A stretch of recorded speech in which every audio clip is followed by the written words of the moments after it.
Tools Bangla.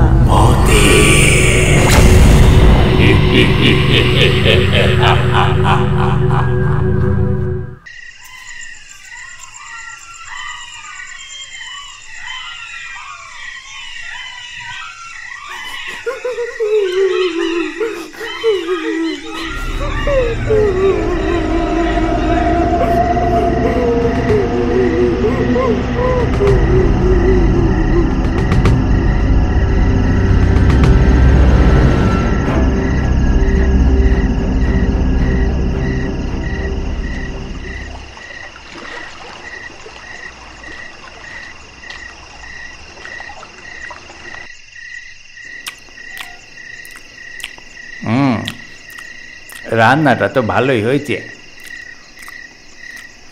ভালোই লাগছে খেতে।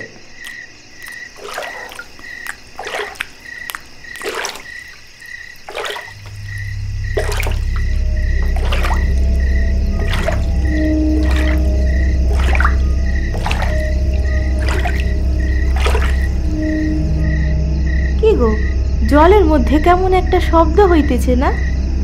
মনে হয় কি যেন জলে লাফালাফি করতেছে।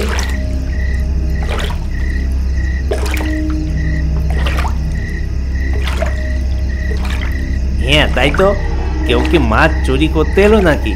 দাঁড়াও তো দেখছি। আরে আরে, খাবারটা তো খেয়ে যাও। এইভাবে খাবার ফেলে রেখে কেউ যায় নাকি? খাবারের কথা ভাবলে হবে? মাছগুলো চুরি হয়ে গেলে মালিককে কি জবাব দেব আমি? তুমি বসো, আমি আসছি।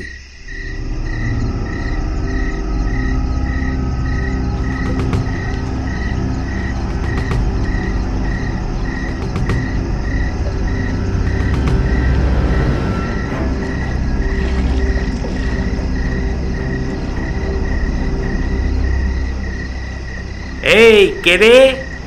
পুকুরে কে?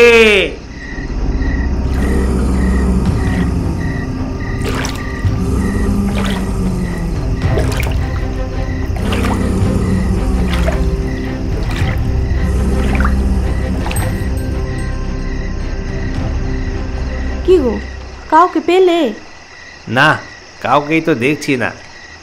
ও চলো, ঘরে চলো। ঠান্ডাটাও খুব পড়ছে, বাইরে এভাবে দাঁড়ায় থাকার দরকার নাই। আমরা মনে হয় ভুল শুনছি। হুগলি জেলার এক প্রত্যন্ত গ্রাম হরিদেবপুর। সেই গ্রামের একটি পুকুর পাড়ে রয়েছে একটি ছোট্ট কুঁড়ে ঘর, আর সেই কুঁড়ে ঘরে বাস করত এক দম্পতি। এই পুকুরের মালিক পুকুরের মাছ পাহারা দেবার জন্য এই দম্পতিকে মাইনে করে রেখেছে। তারা 24 ঘন্টা এই পুকুর পাড়েই থাকে।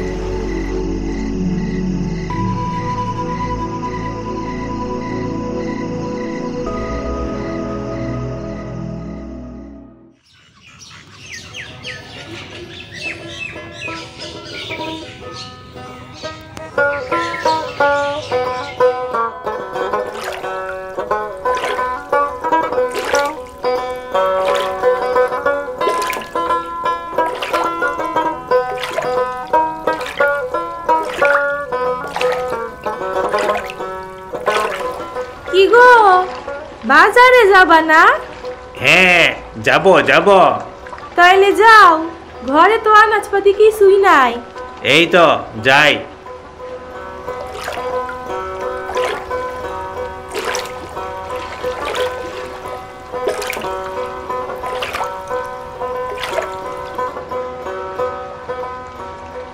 বলো, বাজার থেকে কি আনতে হবে?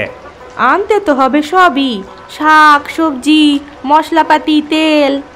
ও, চাল আছে? হ্যাঁ চাল আছে, আরো 3-4 দিন হয়ে যাবে। আচ্ছা আচ্ছা, বাজার থেকে একটু মাছও নিয়ে আসবো আজকে। অনেক দিন হলো মাছ খাই না। বাজার থেকে মাছ আনার কি দরকার?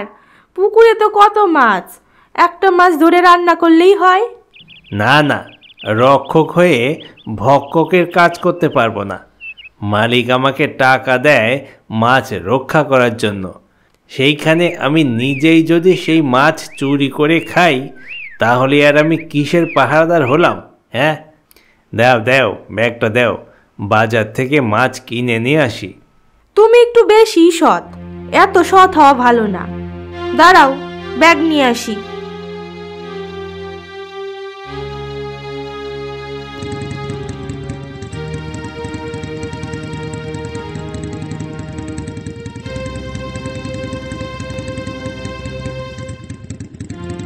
সুখদেব বাজারে যাবার জন্য প্রস্তুতি নিচ্ছে। ঠিক এমন সময় একটি মোটর সাইকেল আসার শব্দ পায়। পুকুরের মালিক মোটর সাইকেল চালিয়ে আসছে।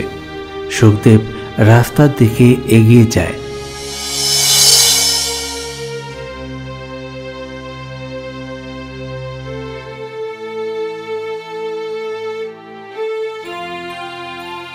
এই যে সুখদেব, কেমন আছো তোমরা? আর সব কিছু ঠিকঠাক আছো তো? হ্যাঁ বাবু, সবই ঠিক আছে। আচ্ছা আচ্ছা, ভালো ভালো। তো আমি মাছের খাবার এনেছি, এই যে তুমি এই খাবারগুলো নিয়ে পুকুরের চারপাশে দিয়ে দাও। হ্যাঁ, কেমন? আচ্ছা বাবু, তাই দিব। একদম একদম। আচ্ছা, একবার চলো তো পুকুরের চারপাশটা একটু ভালো করে দেখে আসি কি অবস্থা। যাবেন? তা চলেন বাবু, চলেন। পুকুরের মালিক এবং সুখদেব চলল পুকুরের চারপাশটা পরিদর্শন করতে। এদিকে সুখদেবের স্ত্রী পড়েছে সমস্যায়। ঘরে আনাজপাতি কিছুই নেই, কি বা রান্না করবে? ধুর ধুর ধুর, উনি আসার আর সময় পেল না। মানুষটার একটু বাজারে পাঠাবো, সেই সময়ই আসতে হলো। আজকে তো আর কপালে ভালো মন্দ জুটবে না। যাই, বন থেকে কটা কচুর শাক তুলে নিয়ে আসি। কচুর শাক দিয়েই আজকে ভাত খেতে হবে।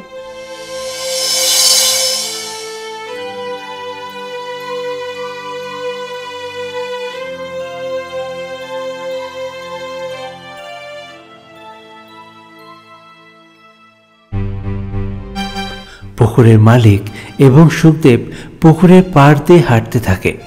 হঠাৎ তাদের নজর পড়ে পুকুরের পাড়ে একটি জায়গায় বেশ কিছু মাছের কাঁটা পড়ে আছে। দেখে মনে হচ্ছে কেউ একজন এখানে বসে মাছ খেয়ে কাঁটা ফেলে রেখে গেছে। কি ব্যাপার সুখদেব? হ্যাঁ, এসব কি? এখানে মাছের কাঁটা এলো কিভাবে? হ্যাঁ, কে মাছ খেয়েছে এখানে? কি জানি মালিক, কিছুই তো বুঝতে পারছি না। আর এ তো কাঁচা মাছের কাঁটা, দেখেন, ভালো করে দেখেন। রান্না করা মাছের তো না। কে যে এখানে এগুলো ফেললো কে জানে। তার মানে তুমি ভালো করে পাহারা দিচ্ছ না? রাতের ঠান্ডায় লেপ ঢাকা দিয়ে ঘুমোচ্ছ নাকি? আজ্ঞে না বাবু, অমন কথা বলবেন না। আমি আমার কাজ ঠিকঠাকই করি, কিন্তু রাতের থেকে শুরু করে একেবারে সকাল পর্যন্ত এত ঘন কুয়াশা থাকে এইখানে যে এই মাথা থেকে ওই মাথা কিছুই দেখা যায় না। আমার যতটুকু চোখ যায় আমি তো দেখি, কিন্তু এর পরেও যদি ওই ঘন কুয়াশার মধ্যে কেউ কোনো অপকর্ম করে তাহলে আমি আর কি করি বলুন তো? আর আপনি একটু ভালো করে দেখেন না, দেখেন, এইগুলো কিন্তু কাঁচা মাছের কাঁটা। কোনো মানুষ তো আর কাঁচা মাছ খাবে না নাকি? হ্যাঁ, কোনো কুকুর বিড়াল হয়তো মাছ খেয়ে কাঁটাগুলো ফেলে গেছে। ঠিক আছে ঠিক আছে, যা হওয়ার হয়েছে। এখন থেকে তুমি চারপাশটা খুব ভালো করে নজর রাখবে। আচ্ছা বাবু, তাই করব।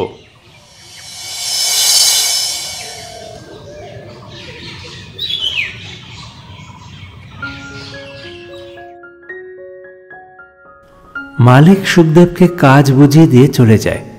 তারপর সুখদেব সমস্ত কাজকর্ম সেরে যখন ঘরে যায় তখন বিকেল 3টে। আজকে আর তার বাজারে যাওয়া হলো না। তার স্ত্রী কচুর শাক তুলে এনেছিল এবং সেটাই রান্না করেছিল। সেই কচুর শাক দিয়েই তারা দুজন ভাত খেয়ে নেয়। খাওয়া দাওয়া করে তারা একটু বিশ্রাম নেয়। শীতের বেলা, দেখতে দেখতে সন্ধে, চারিদিক অন্ধকার হয়ে গেছে। দুপুরবেলা মাছের কাঁটাগুলো পুকুরের পাড়ে পড়ে থাকতে দেখে মালিকের কাছে অনেক কথা শুনতে হয়েছিল সুখদেবকে। তাই সে আজকে ঠিক করেছে এই ঘটনার পুনরাবৃত্তি হতে দেবে না। এতদিন সে রাত্রে হাতে হেরিকেন নিয়ে বেরোতো। হ্যারিকেনের আলোয় দূরের দৃশ্য একেবারেই দেখা যায় না, তাই আজকে সে হাতে টর্চ নিয়ে বেরোবে।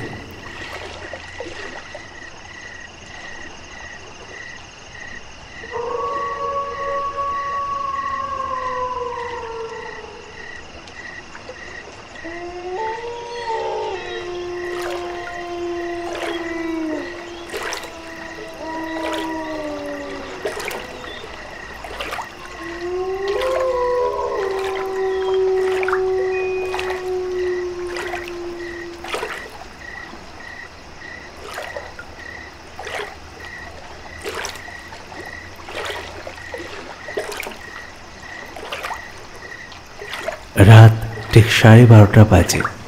সুখদেব তার স্ত্রীর সাথে ঘরে শুয়ে আছে। ভীষণ কনকনে ঠান্ডা, বাইরে বেশিক্ষণ থাকা যাচ্ছে না। সে ঘরে শুয়ে শুয়ে শুনতে পাচ্ছে জলের শব্দ। মনে হচ্ছে জলের মধ্যে দিয়ে কেউ একটা হাঁটছে, যেটা সে প্রায় রাতেই পেয়ে থাকে।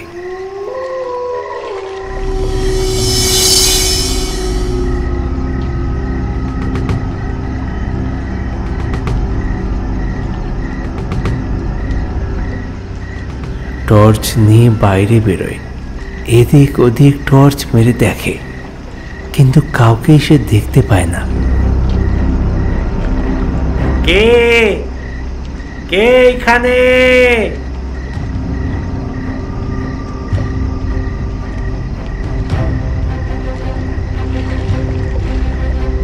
চিৎকার করার পরেও কারো কোনো শব্দ না পেয়ে সে আবার ঘরে যেয়ে শুয়ে পড়ে। মাঝরাতে এইরকম আরও 3-4 বার সে জলে হাঁটার শব্দ পায়। বারবারই সে বাইরে বেরোয়, চারিদিকটা টর্চ মারে, কিন্তু কাউকেই দেখতে না পেয়ে আবার ঘরে যেয়ে শুয়ে পড়ে।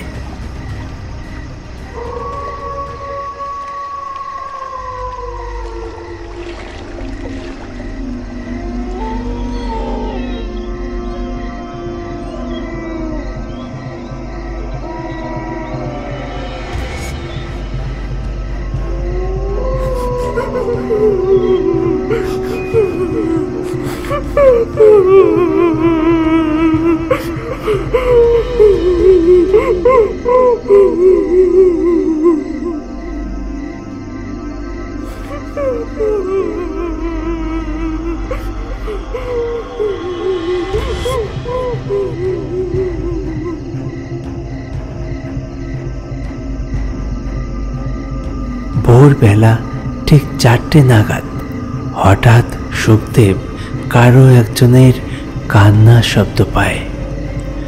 এত ভোরে এই জঙ্গল ঘেরা পুকুর পাড়ে কারো কান্নার শব্দ শুনে সুখদেব খুব ভয় পেয়ে যায়। সে সাহস করে বাইরে বেরোয় এবং পুকুরের পাড় বরাবর হাঁটতে থাকে।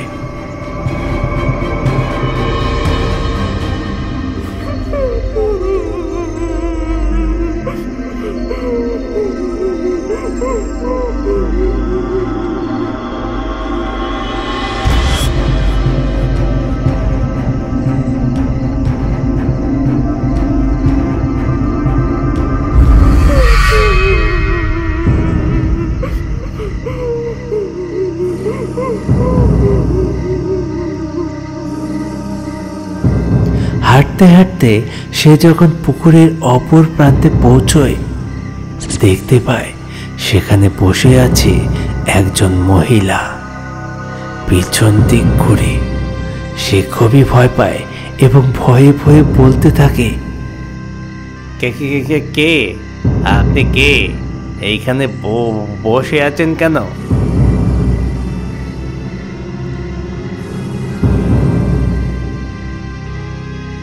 এটা আমার জায়গা।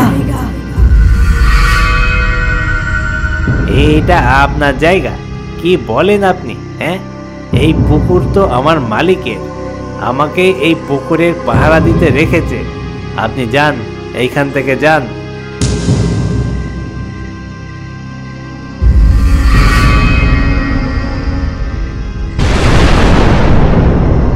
হঠাৎ করে সেই মহিলা উঠে দাঁড়ায় এবং ঘুরে দাঁড়ায় সুখদেবের দিকে।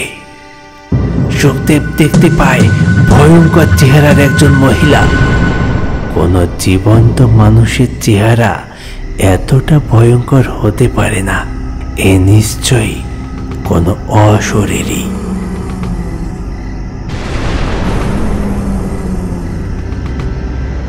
তোরা চলে যা, এখান থেকে চলে যা, এই পুকুর আমার, এখানে থাকলে তোদের মেরে ফেলবো, চলে যা তোরা।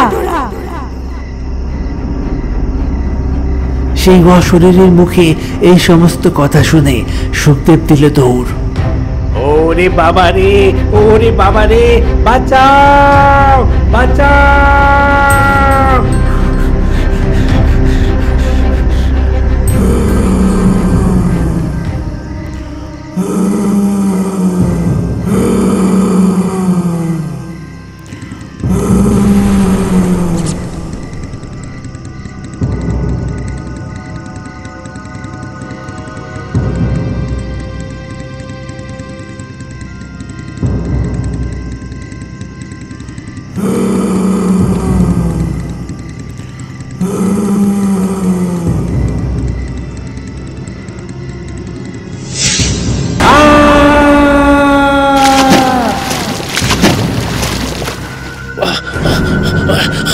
বাঁচাও বাঁচাও, কে আছো?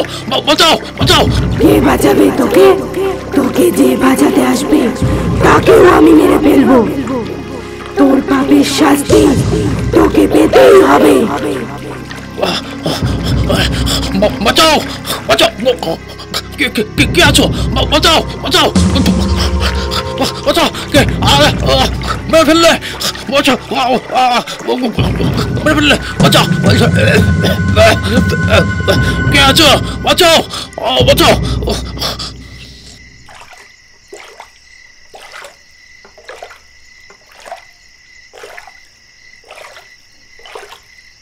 বেশ কিছুক্ষণ ধরে এই ধরনের কথা ও জলে ডোবার শব্দ পাচ্ছিল সুখদেব ও তার স্ত্রী, কিন্তু কুয়াশা এতটাই ঘন যে তারা কিচ্ছু দেখতে পাচ্ছিল না। এইভাবে বেশ কিছুক্ষণ চলতে থাকার পর আর কোনো শব্দ না পেয়ে সুখদেব লোকালয়ে যায় এবং বেশ কিছু লোকজন ডেকে আনে।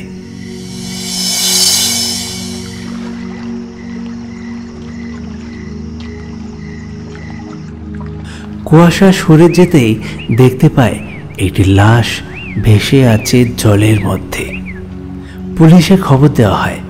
পুলিশ জল থেকে লাশ তুলে আনে। দেখা যায় সেটা এই পুকুরের মালিকের লাশ।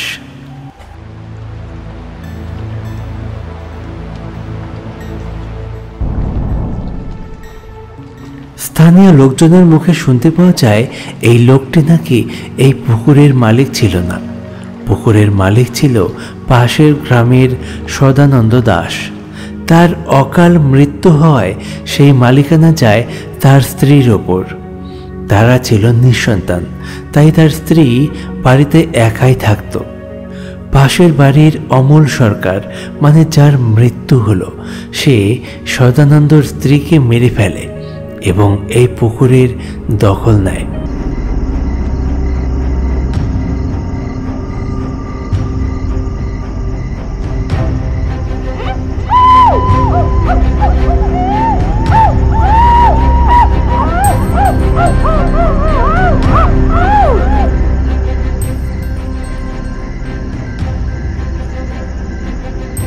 কথায় বলে যে পাপ বাপকেও ছাড়ে না।